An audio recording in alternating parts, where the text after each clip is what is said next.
So folks, we'll jump straight into it. Basically, episode 1 of season 2 is all about medications, untold stories. So it's a kind of diary of my own personal experience of medication for mental health purposes. Alright? Just as a quick disclaimer, I'm not here trying to advise people on what medications to take and stuff like that. It's purely anecdotal experience, so I'm speaking from my own personal lived experiences of taking these types of medications and the side effects that have come with that for me personally. So I'm not here trying to dictate or be a substitute for your doctor for medical advice from your doctor, so always go to your doctor for medical advice. That being said, I have backed up, what I'm saying is going to be backed up with credible sources of information and references and things like that. So I'll be talking about things which are well documented in the public domain and things like that. So that's what I'll be talking about, guys. So, without further ado, I'll jump straight into it, guys. So, for me, my journey in terms of taking medication has been sort of long and arduous, really. I first started taking medication in 2011. At the time I was at university, I was depressed and things like that, sluggish, lethargic. I didn't really know what was going on at that time. Obviously I was depressed looking back. And the first medication I was prescribed by a GP there was citalopram. You might have heard of citalopram. Citalopram is an SSRI, so selective serotonin reuptake inhibitor. That's not really that important, but I'm just saying that to illustrate that there's different classes of antidepressants. So there's SSRIs, SNRIs, tricyclics, atypical medications as well, and they all work in very similar but differential ways. You know, they affect the neurotransmitters in the brain, and they affect those particular chemicals, and they're all sort of selective in general. They sort of affect different pathways in the brain. So I was placed on citalopram at 20 milligrams, and that was slowly increased to about 40 to 50. It did help me. It made me feel very sort of wired, I guess, actually, very wired and very almost manic, actually. It gave me a bit of it made me feel mania, which is kind of elevated mood, high energy, you know, and that sort of thing. I'm not talking about bipolar here, by the way. I don't actually have bipolar, but what I'm using it as a way of sort of illustrating how it made me feel. It almost made me feel that way. And it works. It did make me feel a little bit spaced out.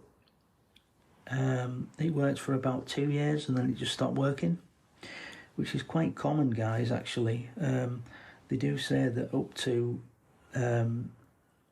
for about 60% of the people, they do say that antidepressants do work for about 60% of the people, but that leaves about 40% roughly where antidepressants don't work. Now you might think that's really good, that's a really good statistic, guys, but the problem is 40% still a large chunk of people. So what do you do with those people? Well, the answer is, I suppose, therapy. Therapy and medication is the gold standard for mental health in general, and that's a known fact. That's something that's out there in the public domain, that doctors and therapists have even told me, you know, verbatim, you know, that medication alone is not enough. You need therapy as well alongside that. So we had citalopram, taken that for about 2 years. It stopped working, and then I was on another medication called fluoxetine, which didn't help at all. I was on that for a mere month or two. Didn't really make a bit of difference at all, really.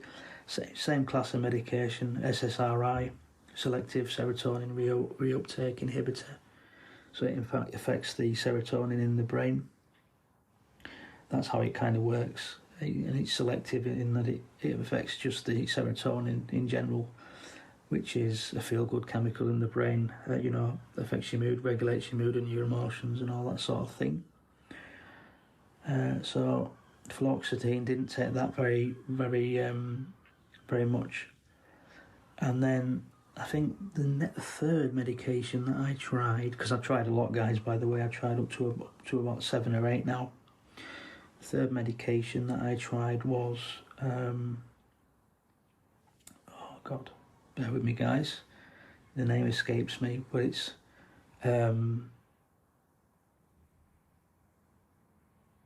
sertraline, that's it. So sertraline, that's another SSRI that is commonly prescribed to people. Now that didn't really help me. It made me feel dizzy and made me feel nauseated and sick.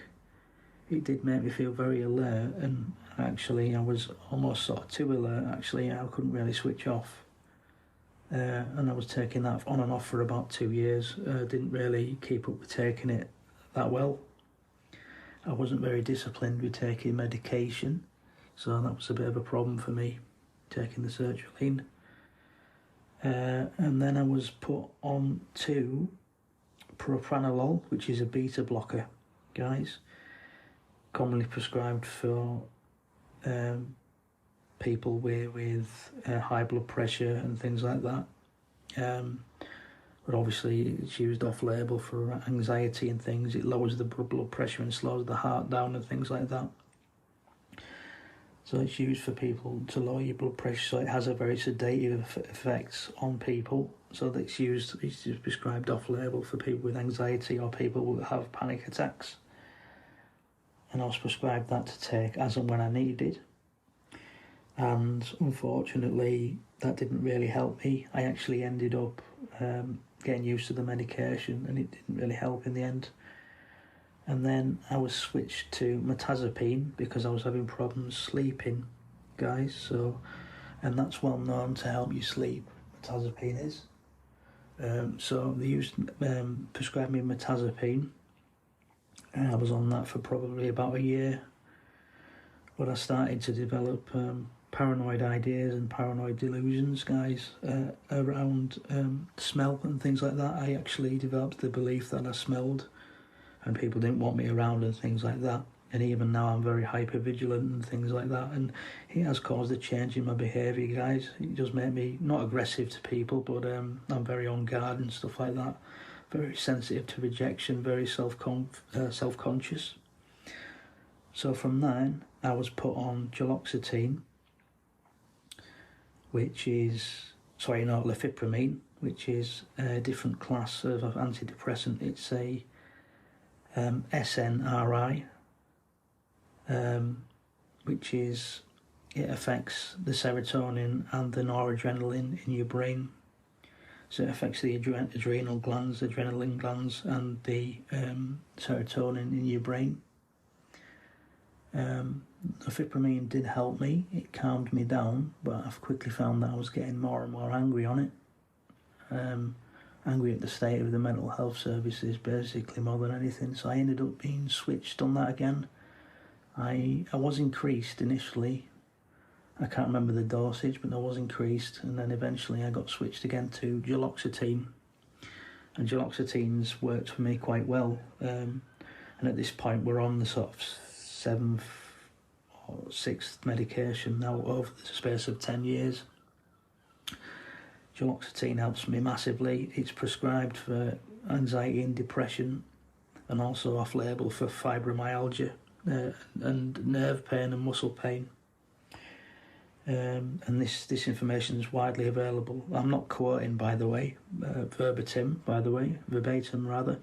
But you can find this information on the National Institute for Health and Care Excellence, NICE. They're the NICE guidelines, you see. They're the people that decide on why a medication is prescribed, what it's prescribed for, and whether it can be prescribed off-label, what its indications are, etc. So you can go on their website and visit the British National Formulatory, which is the kind of official guidance that GPs and health practitioners follow when they're prescribing medications. So after that, I was prescribed, obviously, I'd been prescribed 6 different types of antidepressants. Now, Now, obviously, the guidance is if you fail to respond to 2 or more antidepressants with your mental health, it can be augmented with an antipsychotic. Now, antipsychotics are not routinely for anxiety and depression, but they can be used for severe anxiety and depression, guys, if you fail to respond to 2 or more antidepressants. That's the NICE guidelines. It's widely available and widely known. Not widely known, rather. It's not commonly known by the public, but that's why I'm doing this podcast, so that people can make informed choices, guys, and they can look at the NICE guidelines themselves. It's available on the internet if you want to search for it. And so, basically, because of the paranoia and delusions that I'm having, guys, because it's been causing a lot of problems in my life, isolation and things like that, and got me really upset and things like that I do smell and stuff like that. I've seen, countless psychiatrists and psychologists, guys. So I've now been put on an antipsychotic. And a lot of people, they get misinformed about it. And what I mean by antipsychotic is, I don't mean psychotic in the sense that someone's a raving lunatic and they're homicidal. People get their back up when they hear psychotic, because they think, oh, well, it means someone's dangerous.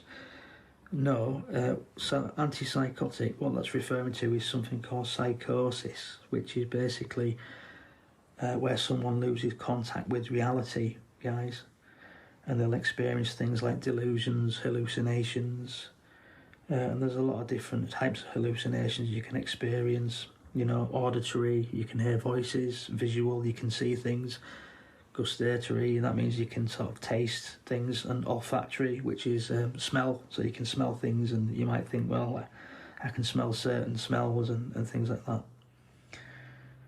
There's a lot of different variables as to what can cause hallucinations and delusions. There's a lot of different reasons why, you guys, And yeah, so I've been put on an antipsychotic called aripiprazole, or Abilify. Started off on 5 milligram. That really helped to relax me a little bit, but I still found that I was very much agitated. So it's now being increased to 10 milligram. A lot of antipsychotics, they are licensed for psychosis, guys. So what I mean by that is they're licensed for people with either psychosis or schizophrenia or bipolar. So basically psychosis that occurs within schizophrenia and bipolar, because certain types of bipolar can experience psychotic breaks from reality. And same with schizophrenia. And actually you can experience psychosis under extreme stress and things like that as well. It's not black and white, guys, basically. There's a lot of guidance and research out there and medical papers if you want to have a look, but I won't get into it too much on here because I'm not a doctor, but obviously I have used credible sources of information to bring this episode together. It's in a PowerPoint, and I'll include that in the episode description, and if you want, I'll post it on Facebook so you can all see that I've quoted from reputable sources of information. A lot of this is synthesised information from my own knowledge, guys. So as someone that suffered from mental health issues for like at least 15 years, I do have a lot of experience and knowledge about this. So a lot of it is coming from my own knowledge that I've read up on over the years, but also I've included credible sources of information just so you guys are reassured that I've read around the subject as well. So I'm on an antipsychotic right now, which does help. It does help me. It's not a cure at all, and I'm also in therapy as well with a psychologist, and I have a psychotherapist privately that I see sporadically every month, and it all really sort of helps. It's not the be-all end-all. It's not something that's going to solve all my problems, but it does help. So that's kind of it, guys, really. It's just a short episode on my journey in terms of medication and stuff. I've left a lot of things out, but guys, that's kind of an overview of psychosis. I've given you a very, very brief overview of psychosis and my journey in terms of medication. There's a lot of different types of medication, different types of classes, as I've mentioned. You'll find those in the description, episode description. I'll leave links if you want to find out more about those. I've talked about selective serotonin reuptake inhibitors. I've talked about SNRIs, tricyclics, and atypical antidepressants. With antipsychotics, there's two different classes, guys, atypical and typical antipsychotics. The typical ones were founded or discovered a lot earlier than the atypical ones. I currently take an atypical antipsychotic, and the reason for that is I think it's because of minimal side effects. It's been tested and trialled much more, and they've been found to be less harmful and less addictive than atypical ones, which were founded a lot earlier. They tend to stay away from those unless you've failure to respond to two or more. I think it's two or more. I might be wrong about this part. If you've failed to respond to, again, one or more atypical antipsychotics, they might try you on the typical ones. Some examples of atypical antipsychotics are clozapine, olanzapine, aripiprazole, which I'm on, quetiapine, risperidone, and there's quite a few others, actually. I don't know all of them. They're like the main 3 or 4 that you can be prescribed. Typical ones are haloperidol, clomipramazine, and there's a few others, but that's just a list of ones, basically. So that's it, guys, really. So I've given you a brief overview of my medication journey and the different types of medications that are taken, and I've given you an overview of the different types that are available. If you guys have any stories, any medication stories that might help some of our listeners, please feel free to like, comment, share and subscribe across all our channels. And maybe you might want to come on the podcast. Give me an email at our email address. You can find that on our Facebook or on any of our channels, guys. So that's everything, guys. What I'll do now, this is just a general sort of story of my medication journey. I might do some individual episodes about individual medication. I'm not sure yet, but this is just an overview of my medication journey, guys, and what it's been like for me over the past 10 years. So, without further ado, you guys take care, and remember, always, always, always seek the medical professional advice of your GP. Again, I'm not here to advise you professionally. This is basically educational purposes only, guys. I'll leave the PowerPoint on the Facebook page. Where possible, I have actually sought permissions to use some of the information as part of this backdrop for this episode, and I've quoted and referenced the authors where possible, and I've also sought permission. Some of the information I've used is an open source license, so I'm free to use it as I wish, as long as I'm not gaining commercially from it. So without further ado, guys, that's everything. You guys take care, and bye-bye for now.